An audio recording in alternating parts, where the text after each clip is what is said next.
Welcome to episode 2 of the Hooked, Stitched and Glued Crochet and Craft podcast.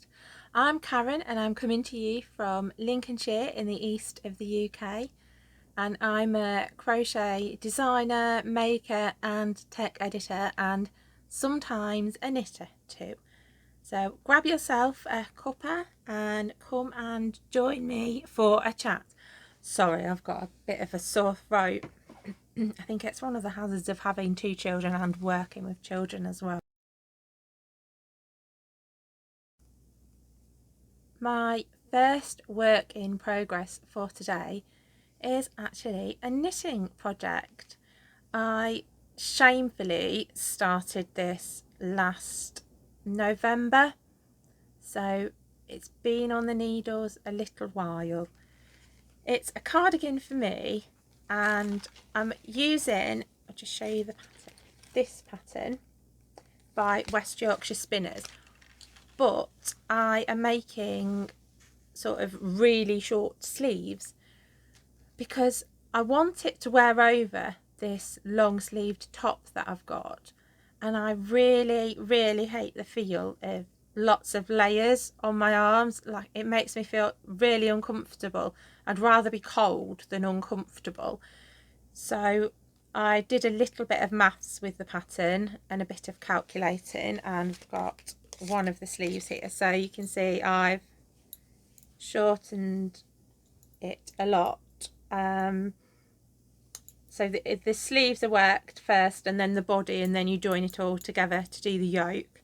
So I've done both sleeves and I have cast on the main body. So I only cast it on Sunday. I'll just show you it. So you've got the contrast like goldy colour at the bottom, and then this grey. I didn't use the yarn from the pattern.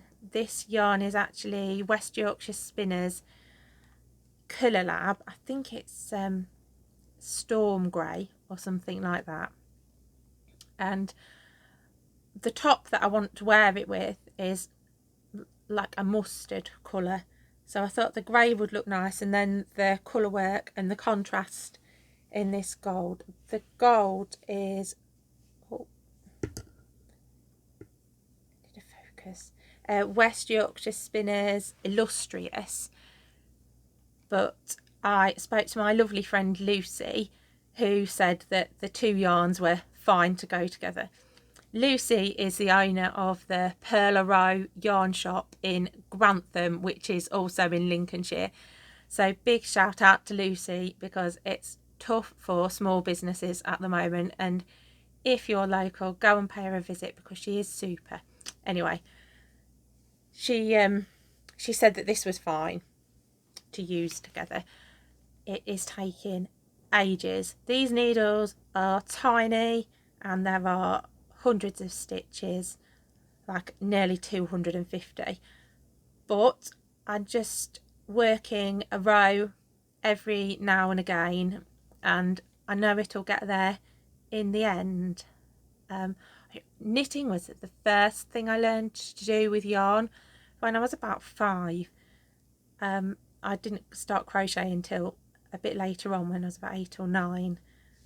So it's nice to revisit an old craft and have something different to do, because I don't know about you, but if you're crocheting for a really long time, you can get a bit of arm ache and things, and just changing up and doing a different craft for a little while lets you still carry on doing the things that you love, but without overdoing it. So it is nice having a little bit of a knitting project on the go. I can't see it being finished anytime soon, but I will just keep getting it out now and again and working on it, and hopefully maybe some point during this winter I'll be able to wear it. We're going back to the crochet for my next work in progress, and the granny square blanket that I showed you last time, I've actually made quite good progress with it so far. We've got 4 rows joined. I just hold it up. So it's reached that lovely stage in a blanket's life where working under it actually keeps you warm as well. And that's really handy because we've had some quite chilly nights this week. The heating even kicked in, and I looked at the smart meter and it was going absolutely crackers. So I've had a bit of a fiddle with the settings, and the heating thermostat has been turned down, and I've just told everyone they've got to use their blankets, because everyone in this house owns a crochet blanket, at least one that I've made. Some of them have got more blankets, and there's a box of them in the living room, so we won't be getting cold. Anyway, this blanket, I've used join as you go method. I've used a video by Hooked by Robin on YouTube, and it is a really, really super video and ever so helpful, and just a really good and clear tutorial. And I just love, if you just look in the middle of 4 squares, you get like a circle shape. I think that looks really lovely. So it's always quite exciting when you've worked a few rows and you can sort of get an idea of how it's going to appear when it's all done. I think since last time I've probably made up about another 30 squares. So I've got over half of the squares needed for the whole blanket, and 4 rows joined. So I just love that parchment colour, with the bright colours, because it just softens them a little bit. The orange in the blanket shows up a bit brighter than it is on the camera.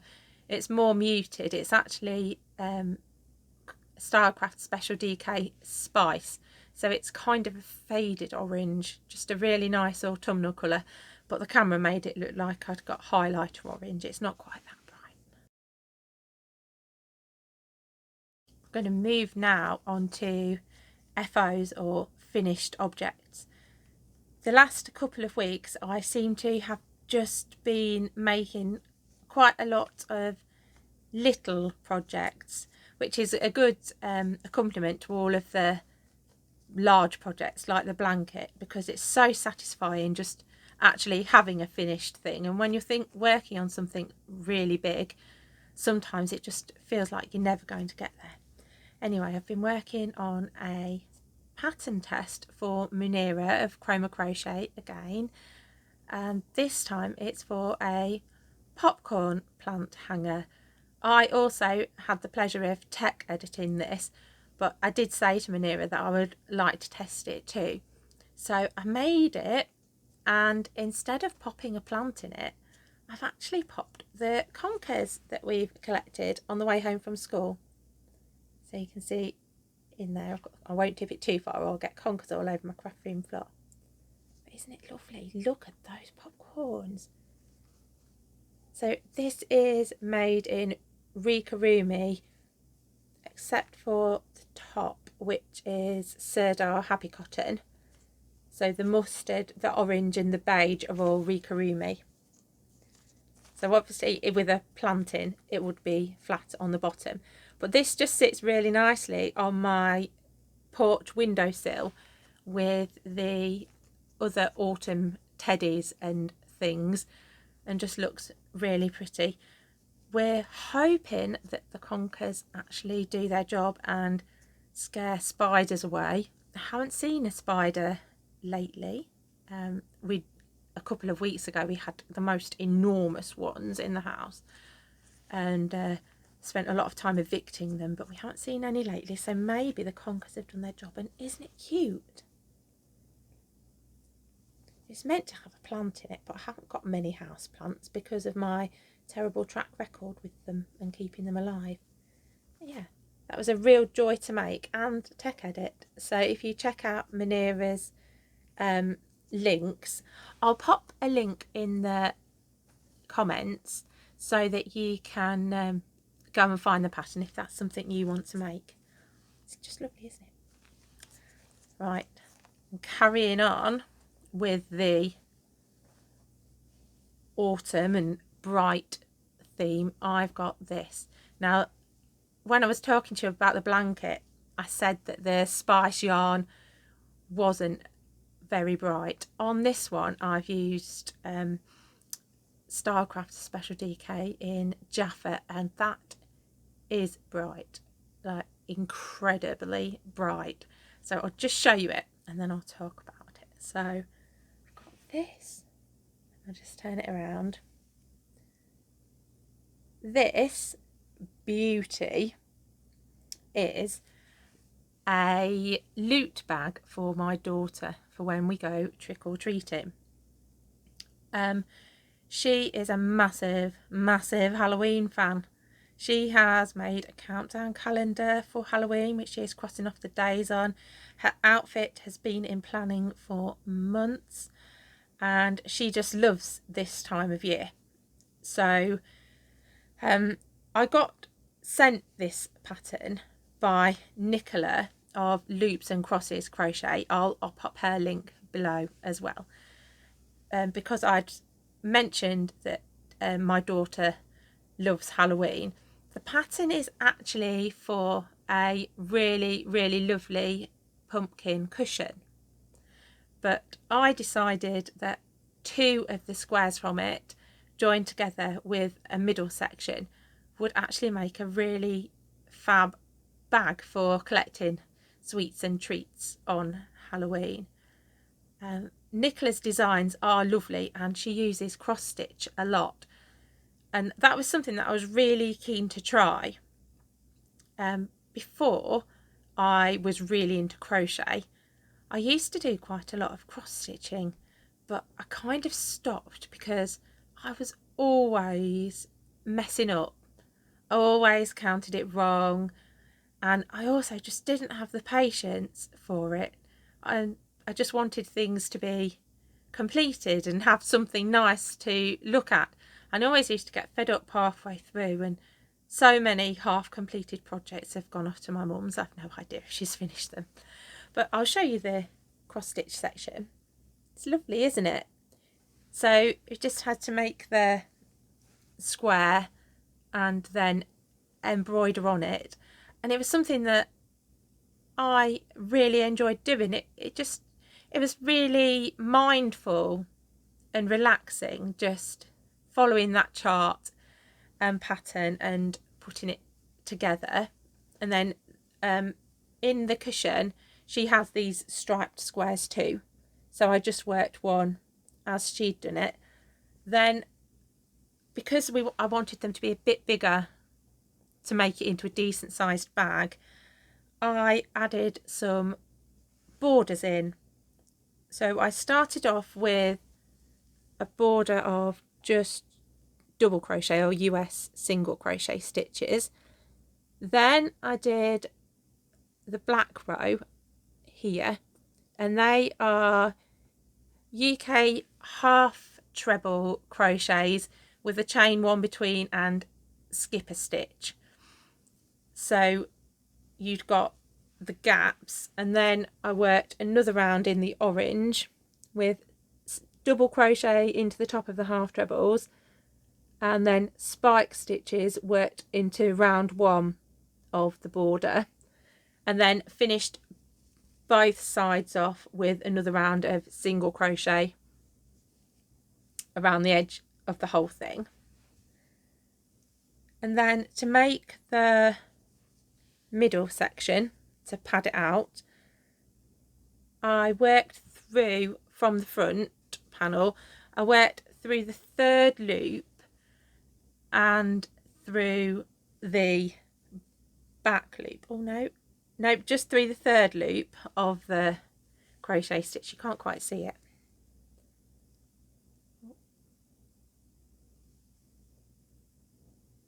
Is it going to focus?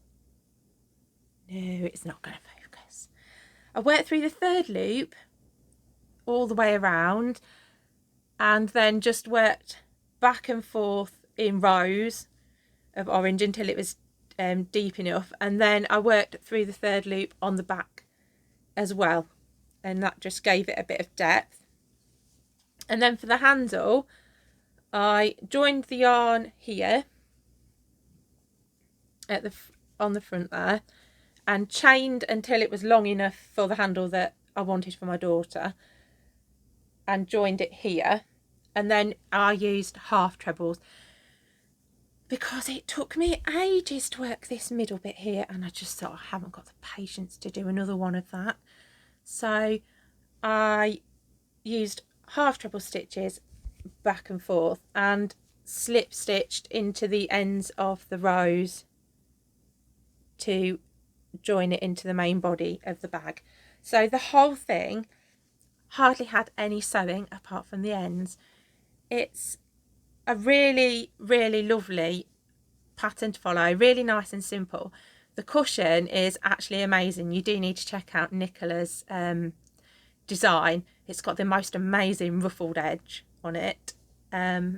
So yeah, thank you, Nicola. That was a lovely pattern. I really enjoyed trying it out, and my little girl has got a rather fancy homemade loot bag for trick or treat. In the last episode, I showed you my rainbow wrist warmers that I'd made for me, and mentioned that my daughter had asked for a pair for her. So I adapted my little shells mitten pattern. I'll just show you one of the mittens. So these are the mittens, the child-sized ones. And I've just adapted the pattern by topping off some of the thumb and missing out the last few rounds of the top and the decreases. In the adult sized pattern, I'd actually written all of the instructions for making wrist warmers, but I haven't done it on the child size one, and I have no idea why I didn't do it really, but I am going to add it in. So I'll just show you the child size ones. Look how dinky and cute they are. Aren't they sweet? So to make them the right length for my daughter, I missed off some rounds of the colours. So the adult ones have got 8 colours in. The child size ones have only got 6 to get the rainbow, but it still works, I think. She is really, really pleased with them. I'm hoping that she's actually going to wear them and not get them too dirty either. But we can hope, can't we? I told her she wasn't allowed them until I've finished filming, so she can have them back at the end of today. The pattern is called the Little Shells mitten pattern, and the adult ones are the She Sells Seashells mitten pattern, but they are available as a bundle on Etsy and Ravelry with both patterns together at quite a good discounted rate, if that's something you'd like to have a go at. So we've got a lovely matching set. Look, Mummy and me set. Oh, I love them. So bright and colourful. So that is all of my projects for today. Like last time though, I have got a question for you, and this one is about my granny square blanket. So because there are so many squares involved, I have started a sort of production line. So what I do when I've got a minute or two spare is I just grab the colours and make a few granny square middles, and I just keep them all together, and then just grab the one that I need, and then so I'm making the blanket like a production line. So in one row I'll do all of the round 2s, and then all of the round 3s, and then all of the round 4s, and then sew in the ends, and it just seems to speed things up a bit. So my question for you is, are you a make a square one at a time if you're making something with lots of motifs in, or are you a production line sort of person? Let me know in the comments below, because it's always interesting to hear how everyone else works. So we've reached "and finally."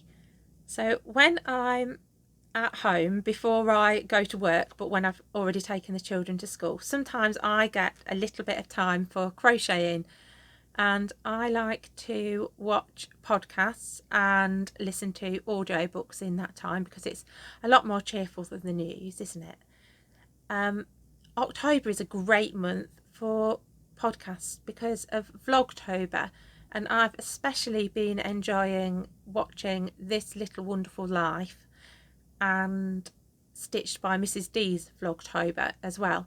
So if you've got any recommendations for other podcasts or people doing Vlogtober, then let me know in the comments, because it is always good to know other recommendations. Thank you for joining me. If this is your first episode that you've watched, then episode 1 is on YouTube somewhere.